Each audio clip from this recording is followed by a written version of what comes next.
Police को इतना सक्रिय 24 नवंबर 2024 के बाद ही होना पड़ा है। अगर वहां की परिस्थिति विकट नहीं होती, अगर उस ढंग से सर्वे की टीम के बाद हिंसा नहीं होता और उसके बाद जो कुछ वहां निकलने लगा है बीच में और जो फिर बयानबाजी हुई है, उसमें पुलिस के लिए आवश्यक हो गया था।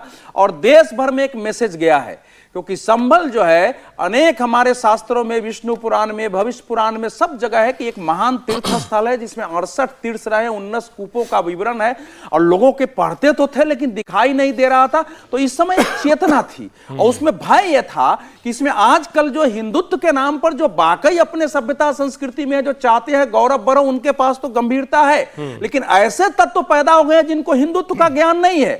उनको इस्लाम पर कुछ बोल देने में, उनको मोहम्मद साहब का अपमान कर देने में उनको लगता है हमारा हिंदुत्व हो गया, जबकि यह हिंदुत्व नहीं बताता है।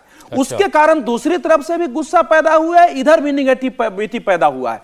तो यह बड़ा तत्व इस समय यह था कि संभल की होली तो इस बार एकदम युग युगांतकारी करना है, तो उस पर भी कोशिश हुई है कि ऐसे लोग, कोशिश कामयाब होती ना ऐसे लोग कम से कम संभल न पहुंचे, उनको भी वो भी कोशिश हुई है कि इस टाइप के लोग भी संभल न पहुंचे।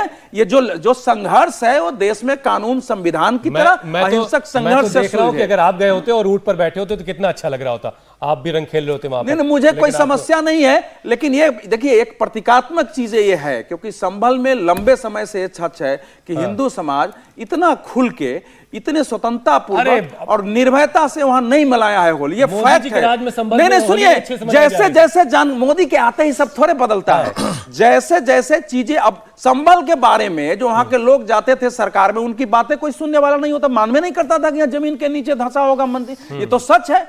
और धीरे धीरे धीरे धीरे जब चीजें आती है तो सरकार सक्रिय हो। देखिए सत्ता बदलती है, व्यवस्था इतनी आसानी से नहीं बदलती है। व्यवस्था में वैसे ही लोग होते हैं, इस कारण बहुत सारे काम जो होने चाहिए नहीं होते। अगर पहले बहुत सारे लोगों ने अब कम से कम एक सुकून की गहरी सांस ली होगी, भाई सब कुछ बहुत अच्छे से संपन्न हो रहा है, बस नमाज हो जाए उसके बाद लगभग सब चीजें संपन्न हो जाएंगी।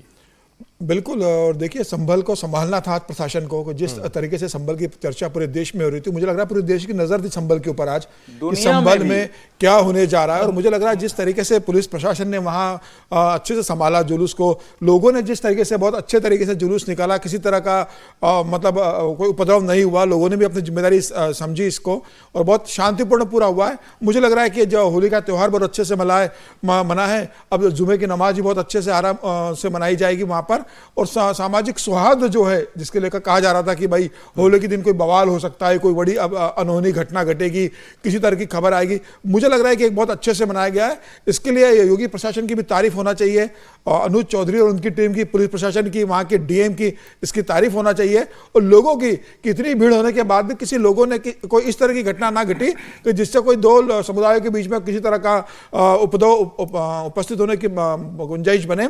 बहुत अच्छे से त्यौहार मनाया गया है मुझे लग रहा है, और ये हमेशा मनना चाहिए। सिर्फ होली ही क्यों, मुझे लग रहा है रामनवमी भी आएगी तो वो बहुत अच्छे से मने, हनुमान जयंती अच्छे से मने, सारे त्योहार सारे धर्मों के बने।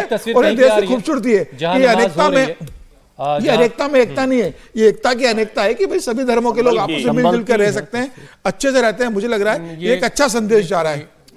भास्कर हमारे साथ लगातार जुड़े हुए। भास्कर, काबिले तारीफ आप भी हैं, आपने भी सुबह से जो है लगातार वहां मौजूद हैं और रंगों के बीच और तमाम खबरें, तमाम अपडेट अब तक हम तक पहुंचा रहे हैं। अब अगर आप मस्जिद के पास हैं तो जरा एक बार फिर से वहां की तस्वीर दिखाइए।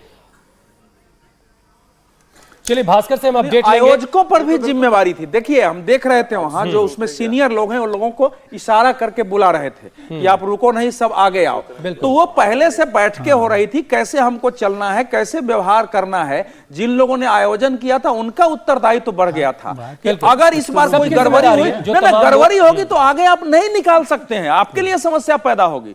इसलिए आपको भी साबित करना है कि हम सांप्रदायिक सद्भाव के, हमारा पर्व है, हम ये उच्छृंखलता नहीं करते हैं। तो संभल की शाही जामा मस्जिद के सामने से जो बड़ा जुलूस है वो गुजर चुका है और मस्जिद में नमाज पढ़ने के लिए लोग पहुंच रहे हैं। कुछ ही देर में नमाज वहां होगी, 2:30 बजे का वक्त दिया गया है और अभी इंतजार हो रहा होगा कि तमाम लोग जो नमाज पढ़ने वाले नमाजी हैं वो मस्जिद में आ जाए, उसके बाद नमाज अदा हो जाएगी और एक सुकून और वो तमाम सारी कोशिशें कामयाब होंगी जिसकी तैयारी बड़े पैमाने पर की गई थी ताकि संभल में सब कुछ बहुत सुकून से हो जाए।